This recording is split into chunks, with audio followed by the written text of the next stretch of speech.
আপনাদের সকলকে স্বাগত জানাচ্ছি। সাথে আছি হুমায়ুন কবির। অনেক অনেক ভালো লাগছে আবার আপনাদের হাস্যজ্জ্বল মুখগুলো দেখতে পেয়ে। আজকে আলোচনা করব দৌ এবং অলদো নিয়ে। সাথে থাকুন।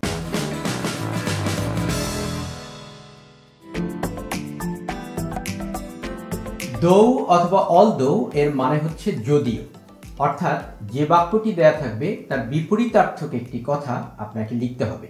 যেমন ধরুন, দৌ Bangladesh is a small country, it's population is huge. তার মানে যদিও বাংলাদেশ একটি ছোট দেশ, এর জনসংখ্যা প্রচুর। তার মানে একটি ছোট দেশের পক্ষে জনসংখ্যা প্রচুর হওয়ার কথা না, ছোট দেশ মানে জনসংখ্যাও কম হওয়ার কথা, কিন্তু বাংলাদেশের ক্ষেত্রে ভিন্ন চিত্র। তার মানে একটি বিপরীতার্থক কথা আপনাকে এখানে বলতে হবে। আরেকটি এক্সাম্পল ধরুন, though he was a brilliant student, he couldn't manage a good job. তার মানে যদিও সে একটি ভালো ছাত্র ছিল, সে একটি ভালো জব ম্যানেজ করতে পারেনি। তাহলে সাধারণত ভালো ছাত্ররা ভালো জব পেয়ে থাকে, কিন্তু তার ক্ষেত্রে সেটি হয়নি।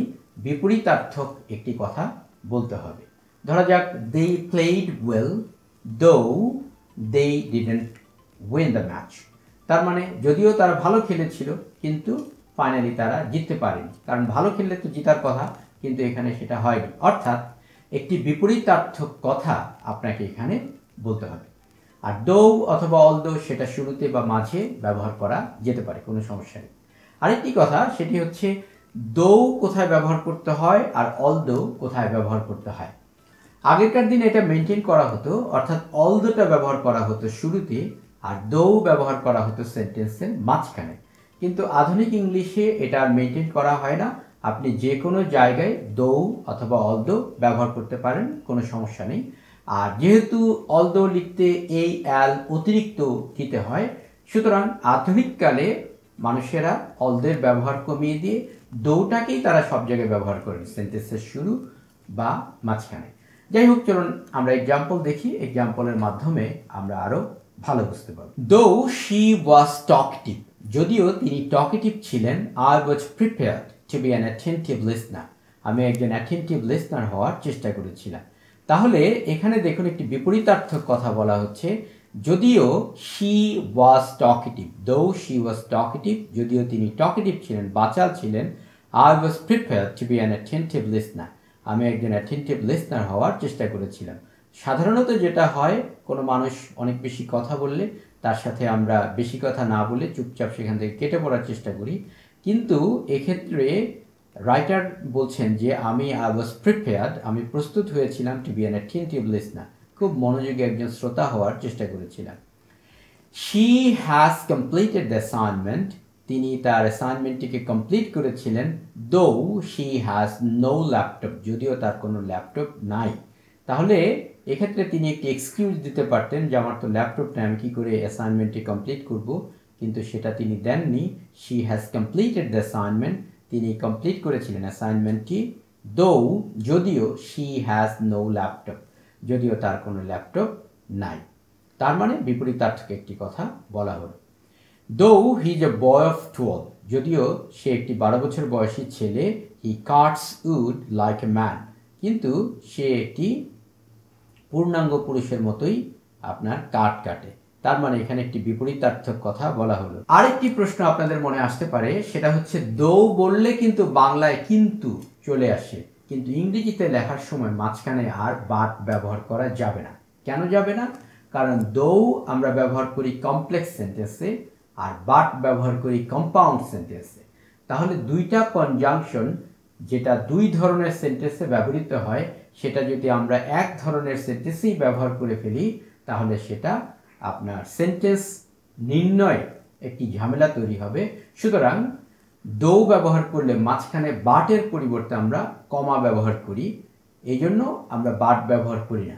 অনেক ক্ষেত্রে ইয়েট ব্যবহার করা হয়, কিন্তু ইয়েটটাও আধুনিক ইংলিশে ব্যবহার না করে কমাটা ব্যবহার করাটাই নিরাপদ, যেহেতু ইয়েটও একটি কম্পাউন্ড সেন্টেন্সের কনজাংশন। সুতরাং ইয়েট না ব্যবহার করে শুধু কমা ব্যবহার করাটাই নিরাপদ। দো Bangladesh is a small country, যদিও বাংলাদেশ একটি ছোট দেশ, ইটস পপুলেশন ইজ হিউজ, এর জনসংখ্যা অনেক। অর্থাৎ একটি বিপরীতার্থক কথা এখানে বলা হলো। যদিও বাংলাদেশ একটি ছোট দেশ, দো Bangladesh is small country, it's population is huge, এর জনসংখ্যা অনেক। হি ফেইল্ড দো হি ট্রাইড হার্ড, সে ব্যর্থ হয়েছিল যদিও হি ট্রাইড হার্ড, সে অনেক চেষ্টা করেছিল। সাধারণত যেটা হয়, অনেক চেষ্টা করার পরে মানুষ সফল হয় কিন্তু সে ব্যর্থ হয়েছিল।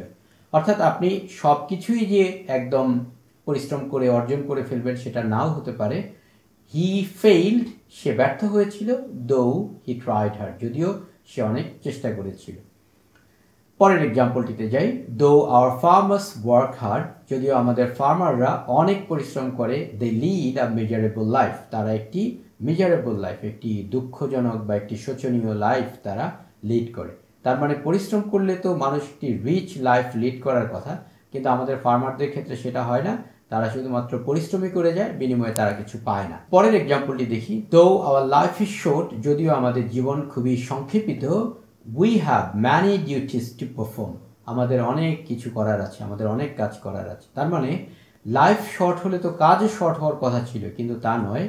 দো আওয়ার লাইফ ইজ শর্ট, যদিও আমাদের জীবন খুব সংক্ষেপিত বা খুব ছোট, we have many duties to perform, আমাদের অনেক কাজ করার আছে। Many people go on smoking, অনেক লোক স্মোকিং করেই চলে, though they know the harmful effect of smoking, যদিও তারা হার্মফুল ইফেক্টটা জানে, অর্থাৎ তারা জানে যে স্মোকিং করাটা ভালো নয়, কিন্তু তারপরেও তারা স্মোকিংটা করেই চলে। অর্থাৎ একটি বিপরীতার্থ কথা এখানে বলা হলো।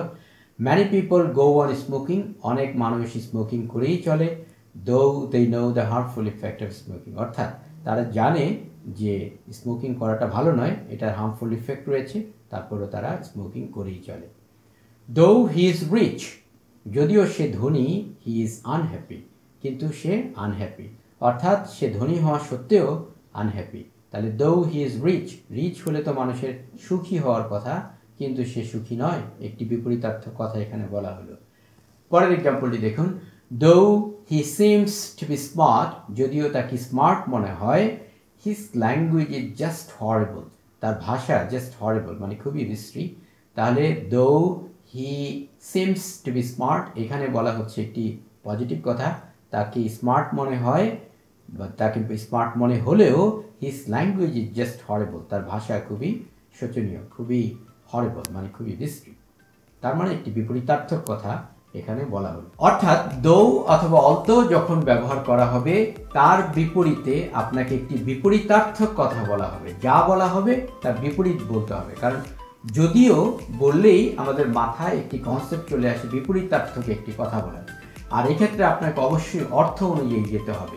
প্রাথমিকভাবে অর্থ অনুযায়ী পড়তে আপনার একটি সময় বেশি লাগতে পারে এবং এটা আপনার মনে হতে পারে যে আমি কিভাবে সিলেবাস কভার করবো এভাবে করে স্লো পড়ে, কিন্তু আপনি যদি অর্থ অনুযায়ী যান কিছুদিনের মধ্যেই আপনার ইংলিশের যে স্কিল সেটা ডেভেলপ হবে। আর যদি আপনি জাস্ট মুখস্থ বা অন্য কোনোভাবে যান তাহলে আপনার ইংলিশের স্কিল কখনোই ডেভেলপ হবে না, আর ইংলিশটা সারা জীবন আপনার কাছে কঠিনই লাগতে থাকবে। সুতরাং অর্থ অনুযায়ী পড়াটাই বুদ্ধিমানের কাজ হবে। যদিও মনে হবে যে একটু স্লো হচ্ছে, আসলে এতেই আপনার আলটিমেট গোল যেটা সেটা সেই লক্ষ্যটা পূরণ হবে। পরবর্তী ভিডিওগুলো দেখার আমন্ত্রণ রইল। সে পর্যন্ত সকলে ভালো থাকুন, সুস্থ থাকুন, দেশকে ভালোবাসুন, বিশ্ব মানবতার কল্যাণে কিছু করুন। ভালো থাকুন।